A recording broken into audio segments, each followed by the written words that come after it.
pretty crazy. It goes up 10%, it goes down, then there's turns at the top of the curve. Like one minute I'm doing 10 kilometers an hour, then I'm doing 110 because the hill is so steep.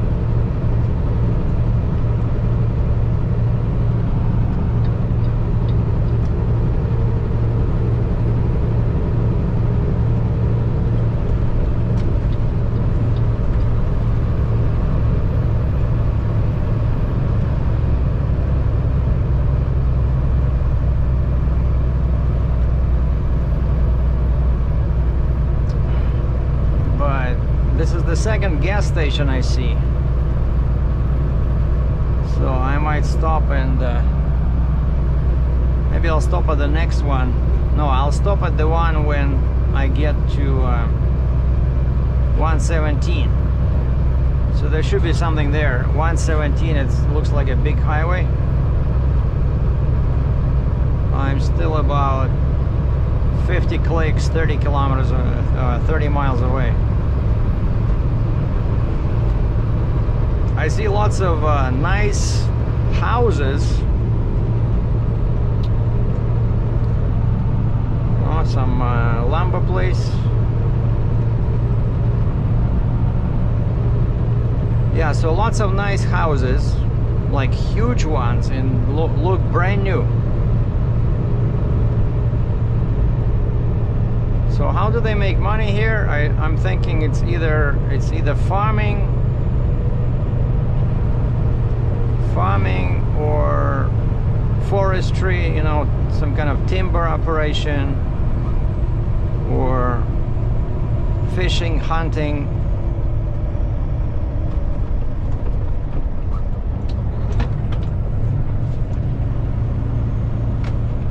You know, like they can okay, 323 street. Oh, there's a restaurant over here, another one over there open.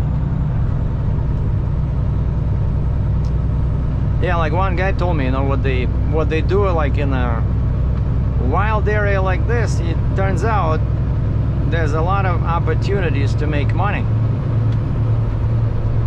So yeah, fishing, hunting, you can run a camp for hunters and fishers, you know, and have some cabins and charge them money to show them where to fish and take them to, you know, best spots, fishing, hunting. And then of course you can just hunt for profit yourself, right, and sell all that meat.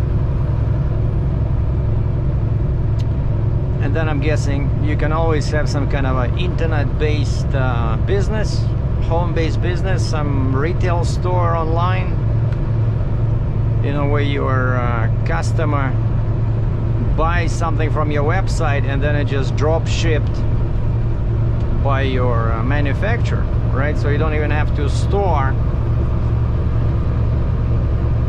any goodies on site.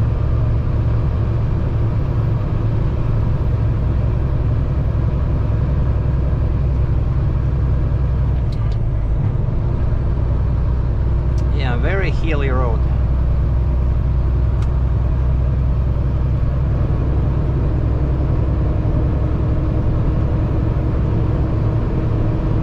Let's see what's on the other side of that hill.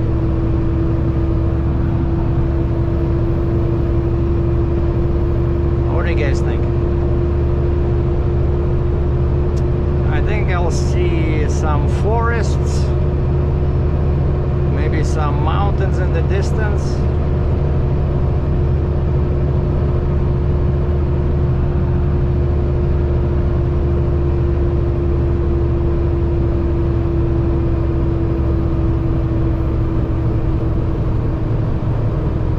Possibly some animals.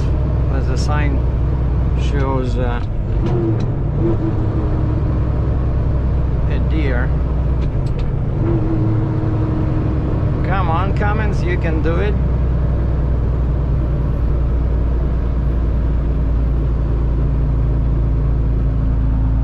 And this is only 60,000 pounds. Imagine if I was here with like that big Volvo excavator, 95,000 pounds, I'd be dying over here.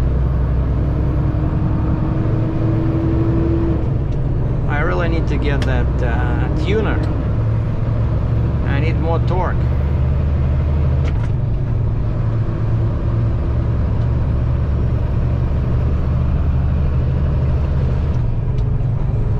Don't even think about it. Now check this out. Now I was climbing the hill. Now the sign says, let me guess, 11, 8. 8% grade. Like, how am I supposed to stick to 90 kilometers an hour here? You guys are nuts. Look at this. I'm like a rocket. 95, 99. All right, let's slow down.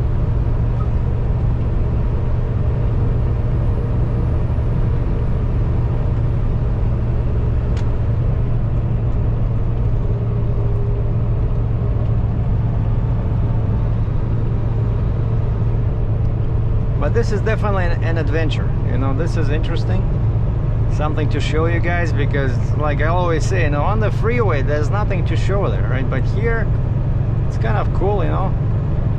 Hills, turns, little towns, you know.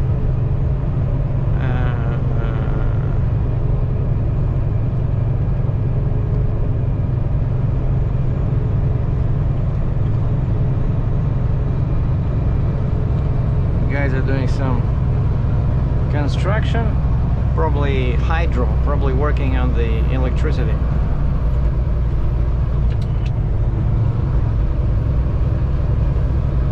So here an automated transmission would be really helpful.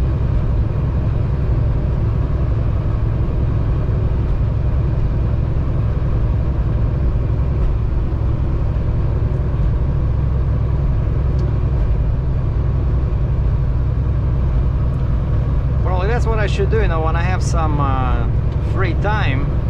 But again, I never have free time in the summer, but this would be cool to come here in my car, you know, just grab my camera and book a hotel somewhere, you know, in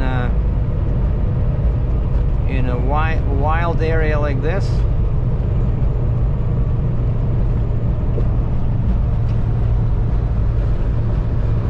In winter it's too cold over here, but in the summer, the only problem, I think, they might have some lots of mosquitoes over here. But northern part of Canada can be really beautiful, boys and girls, like Northern Ontario, Northern Quebec. There's so much things, you know, you can like, as a amateur photographer, I was thinking of going, there's a bunch of camps in Algonquin Park. Like, we have this huge park, like a nature reserve, you know, about 4 hours north of Toronto, Algonquin Park. And they have all kinds of animals in there. They have moose, deer, wolves, bears, you know. And I read about, you know, when you search online, you can go to a hotel over there, like motel, probably, rather, right? Not a Holiday Inn somewhere there in the woods, but some kind of a motel number 45 or something. And you can hire a guide, like a local photographer, who oh wow, check this out. Wow. You can hire a local photographer who knows where animals congregate, you know, and depending on what you're interested in, you know, let's say moose or wolf or bear, they even have canoes, you know, and they can take you to that spot. I would love to do that, but I only have like, for wildlife, I only have a 300mm lens. I want to get that fancy 500mm 5.6, which costs about 4 grand, but that would be cool for wildlife. So definitely want to do that in my lifetime. We'll go visit some big park and take part in a kind of like wildlife, you know, safari, Canadian style. Africa is too far, but over here, look at this. I bet there's a moose sleeping somewhere behind one of these trees. No, and also, if you like wildlife photography, you need a big animal. They're so much easier to photograph, right? Because they're big. You don't have to be too close. Whereas, you know, I was shooting birds. I was doing lots of birds. And, you know, most birds are small, right? And so you really have to have either a very big lens, or you have to have you know, proximity. But of course birds are not gonna let you come close unless you are somewhere in a place like Gatorland, Florida. That was a cool place to visit when I was in Florida a couple of years ago, because they have all these gators over there, and they are being fed, right? So the whole bunch of birds in there, like big birds, you know, cranes, I don't know, almost eagles, like that size, you know. And actually I took a picture there of some white, I think it was an egret. I put it on pixels.com. Some guy bought it because it was really sharp, you know, a white bird flying with this super wide, you know, wings over water on the with a blue sky in the background. It was beautiful, you know. And I took it at that Gatorland. See, like this, really nice here. Reminds me to pick up my camera again. It's been a while since I took a... Oh, the last time I took some interesting picture was that eagle in the tree when I was unloading that, rather loading the drainage plow in Ohio. That was cool.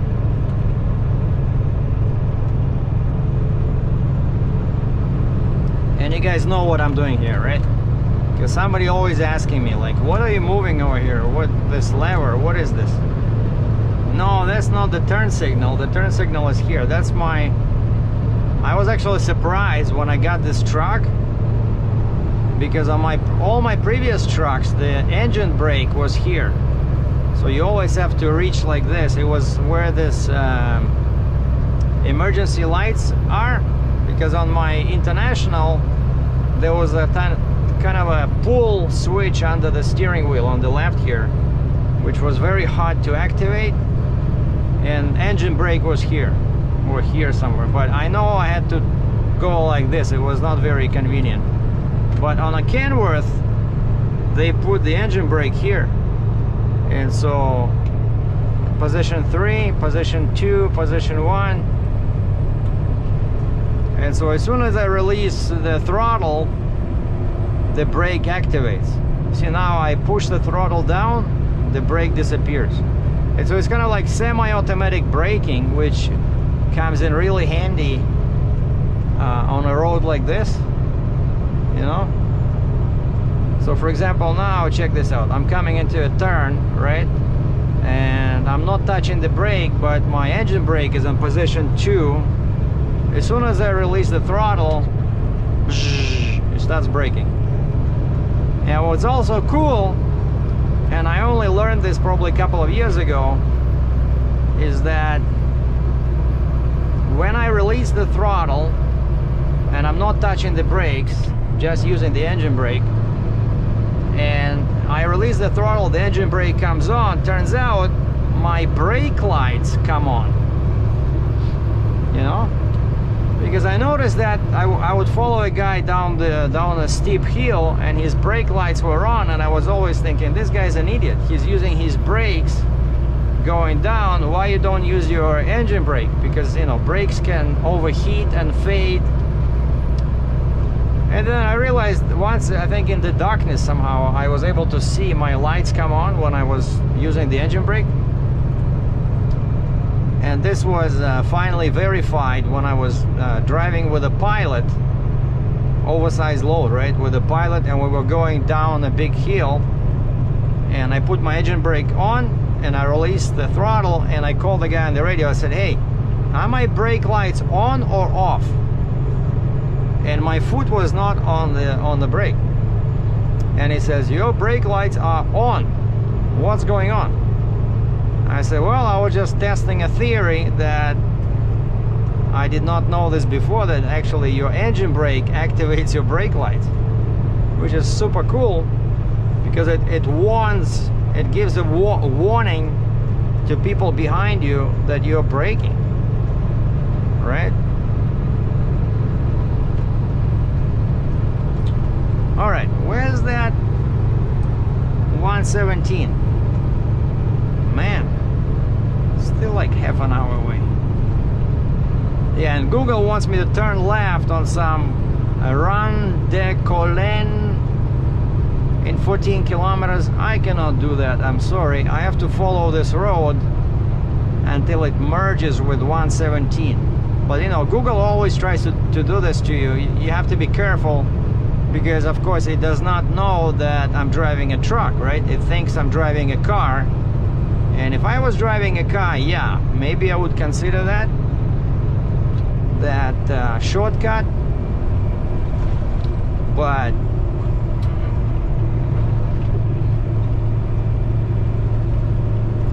that's not gonna happen here when I have a permit.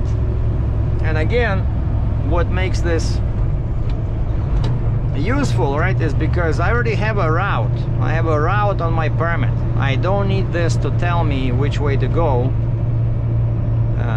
unless I, you know, pinpoint the location there, like I did with the park, right? I programmed the park because I knew that's where my turn was on this 323. What is this? Amherst. There's Amherst, where? Near Buffalo. Amherst, New York. Now you see? People park boats right in the front yard over here.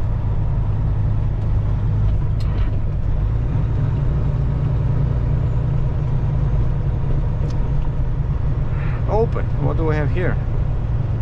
Antique. See, antique, the sign is the same as in English. I have no idea how to pronounce it, but I see antique, so I know they sell antiques. Ouvert is open, I know that.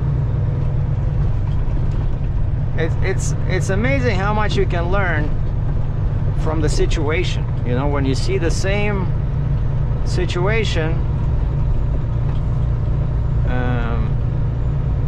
and then you see the sign in that situation, like I see construction, right, and then I see something that says TRAVEUX, I think, like I say travaux. So you see that sign together with some guys in hard hats and yellow vests, so you see that sign, so you know it's construction, right? Like, again, I have no idea how to pronounce it, but that's how you learn what the words mean, right? From the situation. You don't need a dictionary. And so I see lights inside the store, like a restaurant, like it's open, and I see the sign that says Ouvert. I'm guessing ouvert, so open, right? If you see no lights, the door is closed, no cars are parked in the front, so you know it's closed. And I think the French word is fermé, something with the F, F-E-R-M-A or something like that. And so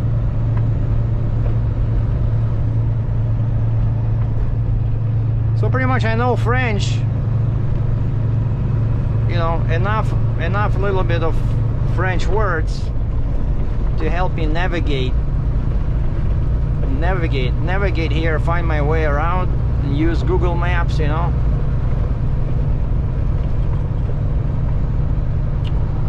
All right, what's happening?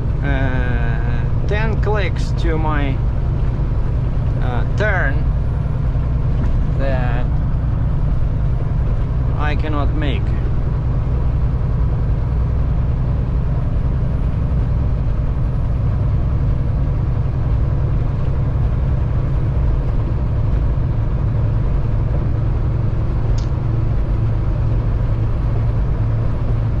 Okay, I'm getting close. That 117 should be much better. I think it should be maybe even a divided freeway.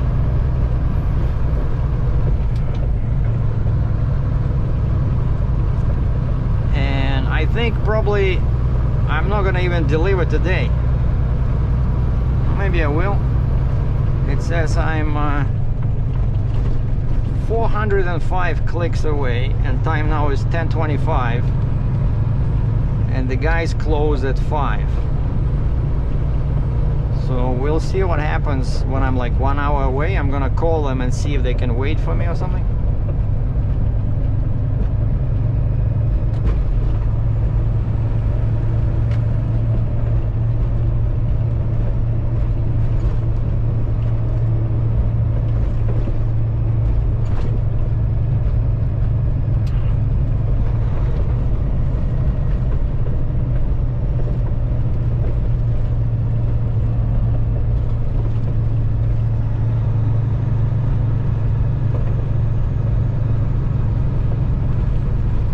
Sure why I'm driving so slow.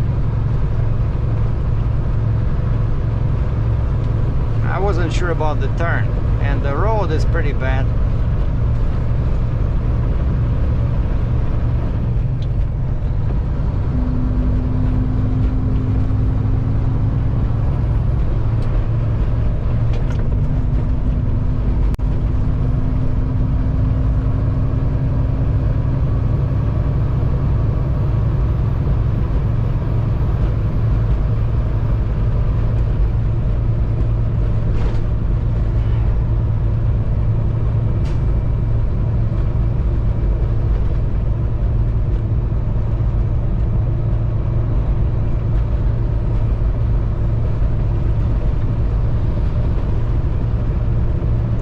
That's an interesting sign. Riders on horses cross here.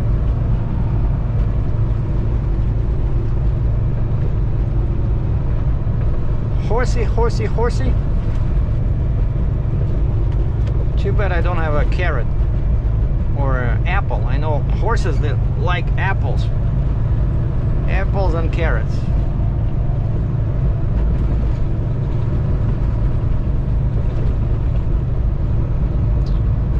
Can you believe this, how far I am into this behind the enemy lines territory? So Monday I loaded in Baltimore, Maryland, near the water. Right? And now I'm somewhere forest, hills, man.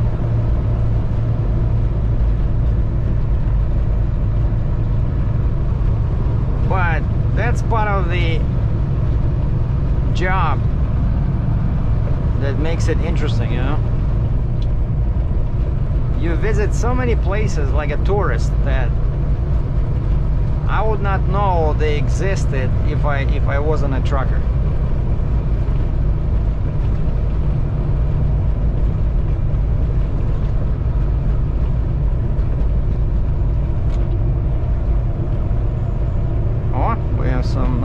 much pavement over here. This looks almost like Europe. Paris, France.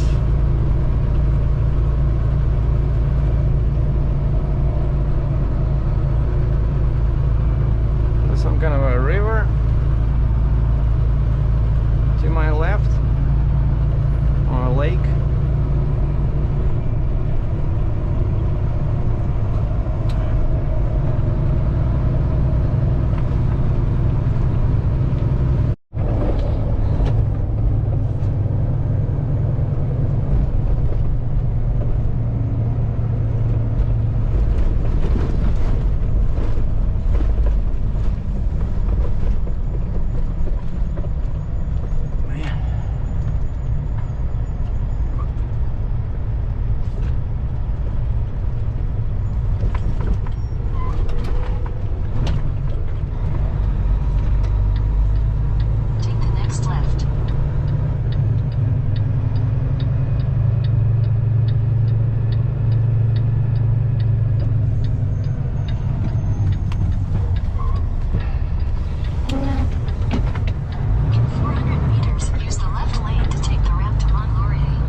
Okay, from here it's 395 clicks.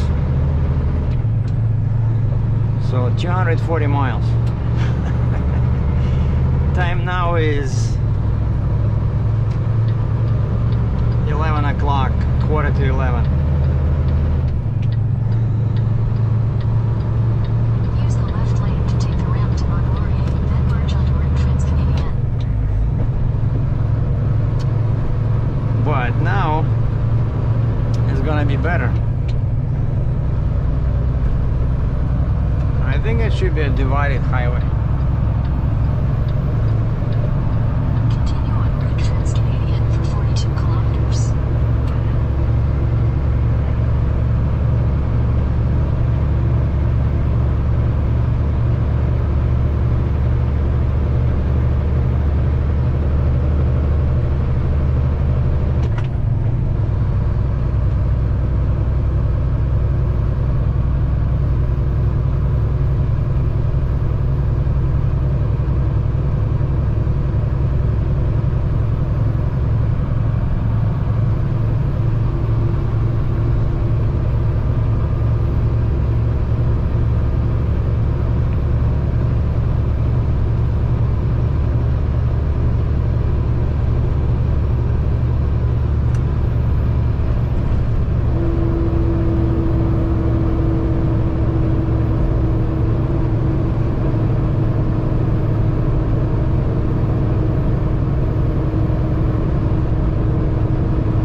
so on and so forth for 4 hours until I reach Val-d'Or, Quebec.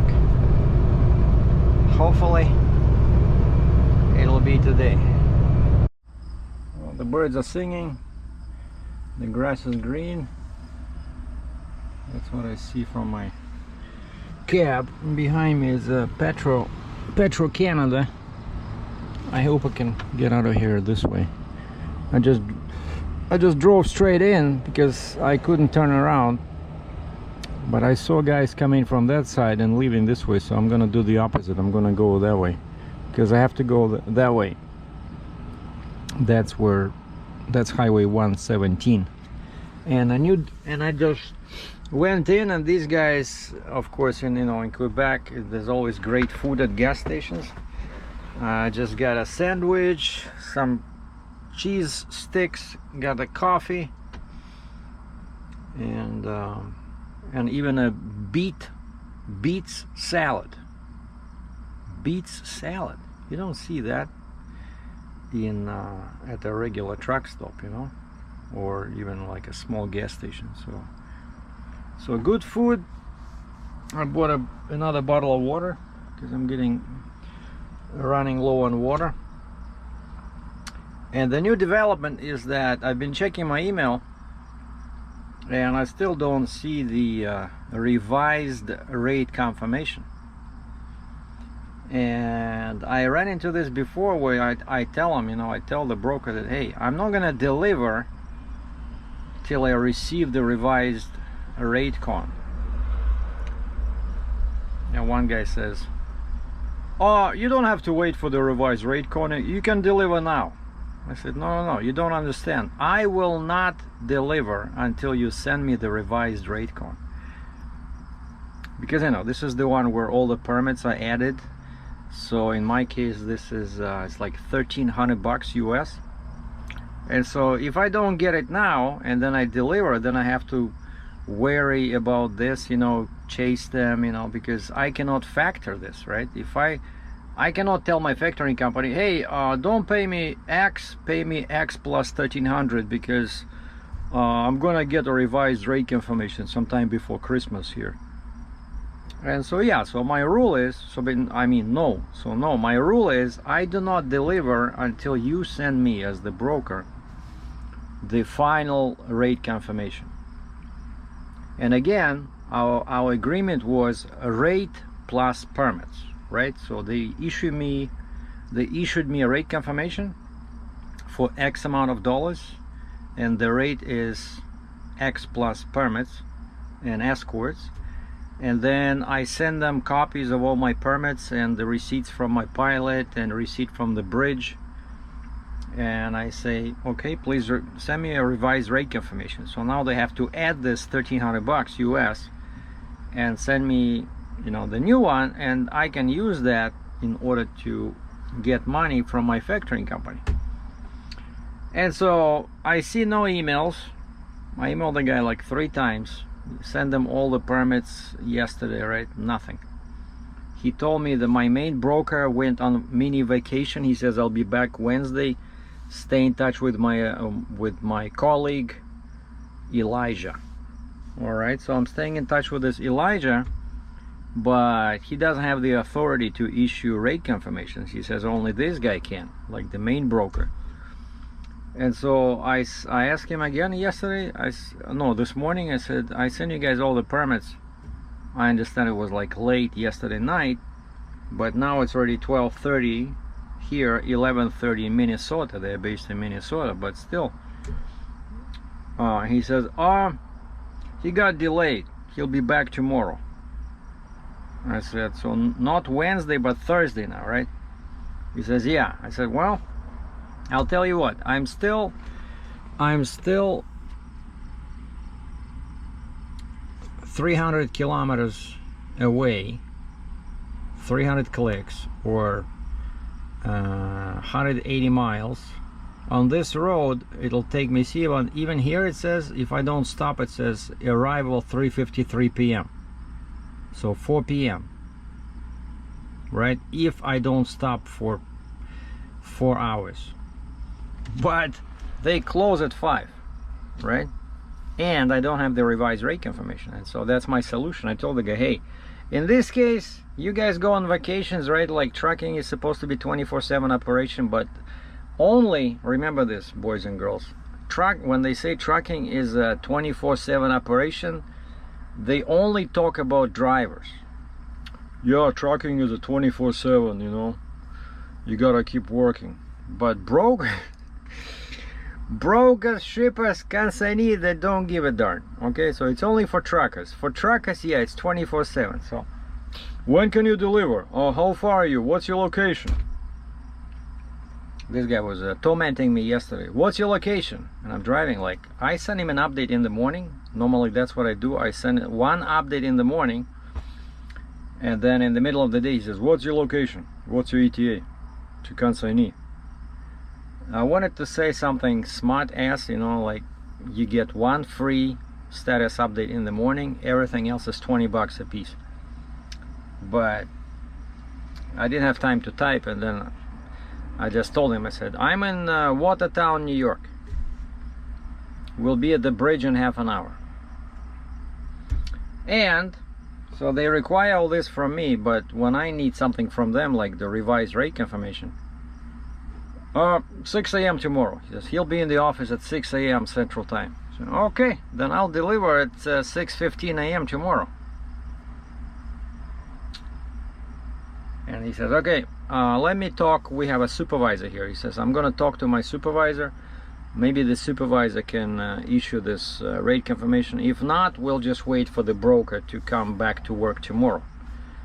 And I'm thinking, what happens if he doesn't come back tomorrow? What happens if he's stuck somewhere with no gas and surrounded by savage people of the forest, you know?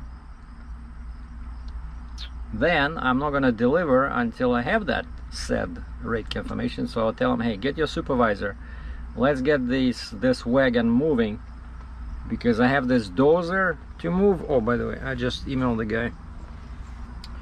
I emailed my dozer guy. I said, hey, looks like I'll be delivering in Northern Quebec tomorrow, which is Thursday. And then I need, by the way, how far is Val-d'Or, Quebec? How far is it from the auction? Ritchie Brothers in Bolton, Ontario. I'm guessing, Jesus, 700 kilometers. Man, that's 400 miles. I told this guy, I said, I'll be delivering tomorrow. I need half a day to get to Bolton. What half a day? 700 kilometers.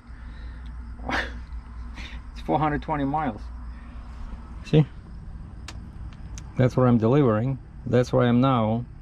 That's 300 kilometers. And then from there to get back to Bolton, it's 700 clicks. Well, if I'm not there like Friday real early morning, I'm there like Friday 10 or 11, no big deal. The only problem is that I don't remember how big that dozer is, because if it's wider than 10 feet, you cannot enter Michigan on the weekend, you know. So again, it'll be all crazy rush. But hey, I'm not gonna make it, because he's near he's like 3 hours away from the border. Yeah, he's like near Kalamazoo, Michigan, this guy. So I don't think I'll make it Friday. So I'll probably I have to get loaded and then just sit tight and then enter Michigan Monday and deliver Monday sometime around lunchtime. And then I have to get back to Ontario to load that drainage plow. Hopefully that one can wait as well. See, but because of this, everything is postponed.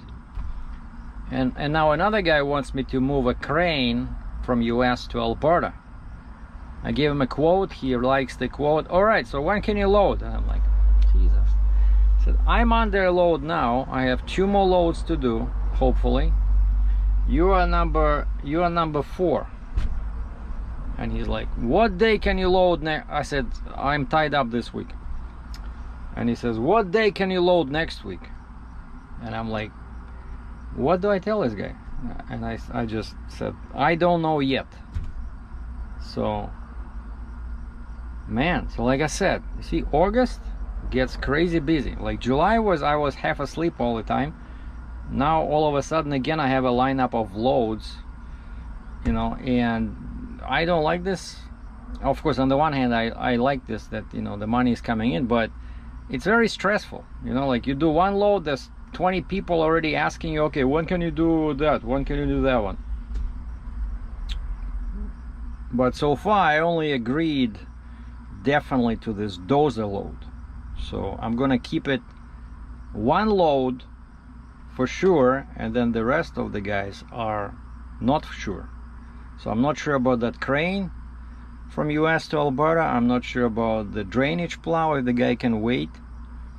But the dozer should probably be okay. But number one, I gotta deliver this. I gotta have a revised rate confirmation, and then I'll be paid tomorrow.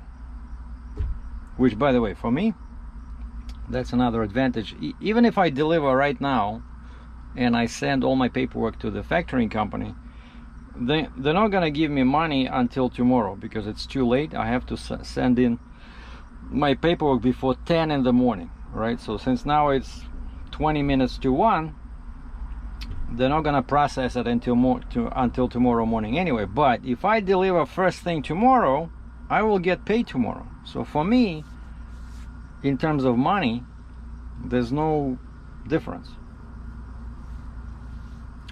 So Strongco Corporation may close within 1 hour of when you arrive. oh, you see, this one is already telling me that I got a rush.